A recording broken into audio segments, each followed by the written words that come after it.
Hello बच्चों, let's read the question first. Adaptive radiation refers to adaptive radiation में से क्या होता है?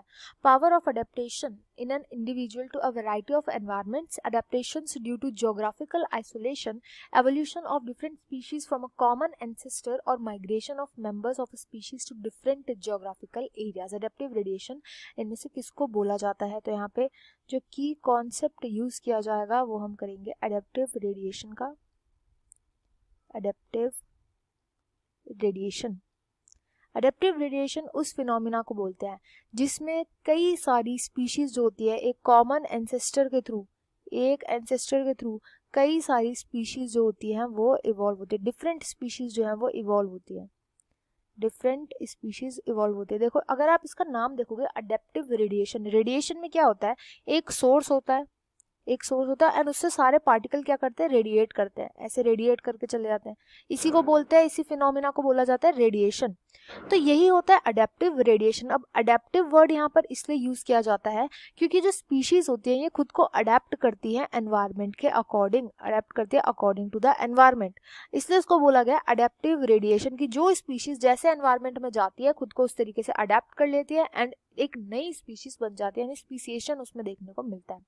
जैसे एग्जाम्पल के लिए हम लेकर के चलते हैं, जो बहुत ही फेमस एग्जाम्पल है दैट इज डार्विन फिंचेस। ये फिंचेस जो थे पहले गैलापागोस आइलैंड में पाए नहीं जाते थे, तो जो ओरिजिनल फिंचेस थे इनकी जो बीक थी ये उन बीक से बहुत डिफरेंट थी। जो ओरिजिनल वाले की जो बीक थी ये उन बीक से बहुत ही डिफरेंट थी जो कि उस गैलापागोस आइलैंड पे पाए जाने वाले जो फिंचेस वहाँ पे प्रेजेंट थे। ऐसा इसलिए क्योंकि वहाँ पे जो फिंचेस थे वो डिफरेंट एरियाज में रहते थे। जो माउंटेन्स की साइड पर रहते थे, माउंटेन्स वाले जो थे उनका फूड जो था वो अलग था, उनका फूड डिफरेंट था। ऐसे जो सी शोर पर रहते थे उनका फूड अलग था। कुछ ऐसे भी थे जो ऑर्गेनिजम्स को खाने लग गए थे तो उनकी बीक का जो शेप था वो अलग हो गया था। अब कुछ ऐसे भी थे जो सीड्स को खाते थे तो उनकी बीक का जो शेप था वो अलग था। तो सबकी बीक के shape depending upon the food जो था वो डिफरेंट होते जा रहे थे। उसमें हुआ क्या कि एक ओरिजिनल फिंच था जो कि उड़ करके उस आइलैंड पे आया, धीरे धीरे करके उसने रिप्रोड्यूस किया, डिपेंडिंग अपॉन द फूड उन सबकी बीक्स का जो शेप था, जो साइज था वो चेंज होता गया।